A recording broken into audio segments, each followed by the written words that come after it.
So, thank you, Mom. Thank you, Mom Veronica. Thank you, the team. I really appreciate this opportunity. I do not take it for granted. Good morning, good afternoon, good evening to everyone. I don't know where you're connecting from. I am Asa Vaughan, the parental coach based in Cameroon. Alright, so without much ado, we'll have to just dive in to our presentation.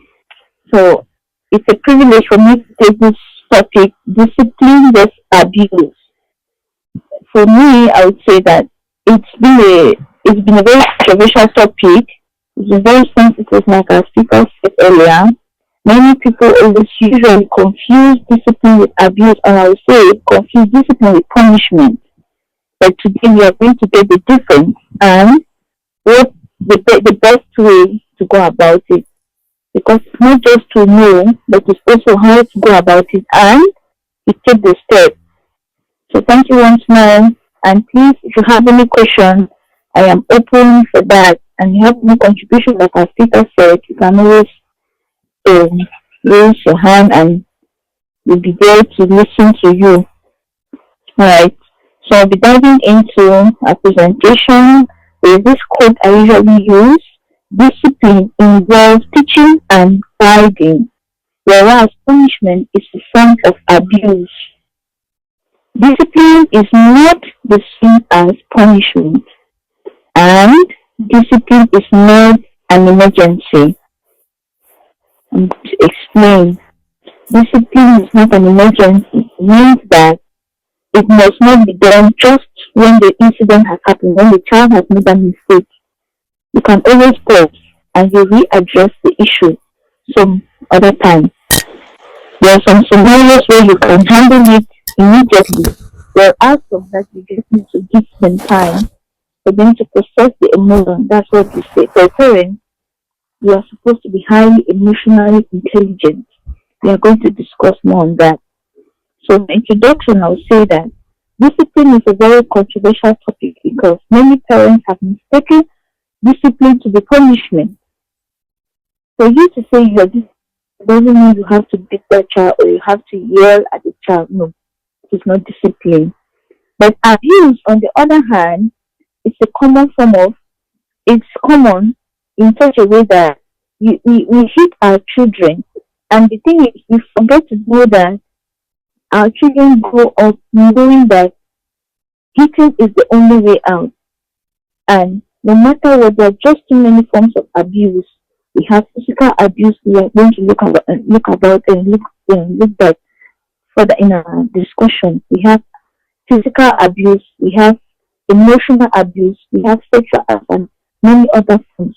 But those are the core forms of abuse that are very rampant in the society today. So we stay tuned and dive in. So we have here discipline versus abuse. Discipline comes from meaning to teach, to guide, and to instruct. Discipline means giving your children the required tools to learn alternative possible behaviors to repeat and the negative behavior they have been reproved for. So discipline here means that you are teaching your child what not to do based on their mistakes. That means a child has made a mistake. You call their attention for them to really understand that they have made a mistake. And then you teach them based on that mistake that from this mistake, what do you think you can do to better up your behavior so you don't repeat that same mistake? Are we getting the difference? That's what discipline is. We teach, we instruct, and we guide. So until you have done all this, you don't have the right to beat or to yell or to abuse your child. You have to give them that opportunity that you have everyone, we are humans, we do make mistakes. They should know and we need to call to their attention the mistakes they have made so that they can be able to learn from it. Our goal as parents is to teach our children that mistakes are okay. It's very normal to make mistakes. But now what makes you different from every other person is if learn from that mistake. Most of the people in our world today, they are where they are because someone believed in them while they were making these mistakes. So do you believe in your child? Do you believe when they make mistake? Do you believe that they are human like you? Because one thing to forget, they tend to make their children behave is that they are superhuman. Like children are not supposed, they're just supposed to think they're adults. No. Children are human beings. They have flesh and blood like you. So if you can make mistakes, they too can also make mistakes. So discipline now, it encourages them it helps them to know that when you make that mistake, you are able to learn from it and you implement it, you continue doing that process. That is the difference with punishment and every other and form of and abuse. Because abuse now, when you go to abuse, you see that it's different from discipline or what you used to know as punishment. Like they will beat you because you have done something wrong and you will not even understand what you have done. You just understand that they are beating you. They've made you know, they've not explained to you, they've not got that time to explain to you that the reason why they are beating you is for this. And still there is not enough reason for someone to beat you. Okay. So there are different types of discipline that every parent is supposed to know. There are many, but I just took out few five out of them so that we can get to know them. The first one we have is positive discipline.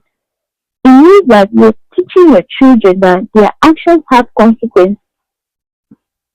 As parents, we are supposed to see that if a child, like for a toddler, I would say for example, most of our children go, or most of us, like our children, and parents, you are giving birth to a child as a toddler, a child starts sleeping, and you start telling that child, no, touch that, no, don't touch that. When they grow up, you start saying no.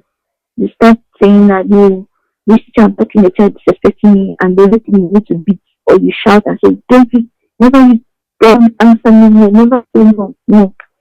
Reason for discipline is that like for positive discipline, you're supposed to tell them that if touch this hot thing, it's going to burn you. Now that child will understand why he or she is not supposed to touch that. That is the reason, that is the brain behind positive discipline. It's not just about saying that, no, if you touch it, and this is, don't touch it, don't go to that, don't go to the edge, don't go to the stream, don't touch hot things. They don't know why. They don't know why. So as this, a parent who practices discipline will always give why. Because he knows the how. Not as powerful as someone who knows the why.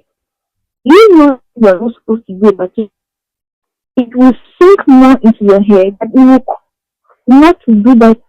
But when they just tell you that you're not supposed to do that, hello, I want, yes, aside and children love to dare. They love to dare things. They love to try. So we have to make room for that. But now teach them that in the course of daring and trying, there are consequences. Getting the consequences of our action, whether good or bad. That is what I always tell my parents. And my daughter, tell her, if you get to do this, it's very fine. But know that there are consequences. So I will place the consequences in front of her and she will choose. It's that simple. Most of us that time to explain the why. We go to the next one, gentle discipline. It is understanding a child's perspective, teaching them emotions control. This is something that parents, African parents, don't even have. Like work with few parents from my environment and others that I keep learning around my community. They will tell you that no ma, my child, this time I'm talking to the child does not listen, and this child no, it's for the children to yeah. So when they do something, ask them why do you think you are supposed to do things this way? Why did you do it this way? To understand their perspective. If you understand their perspective, where you're coming from, that you'll be able to teach perfectly. You understand them and you give them what is necessary.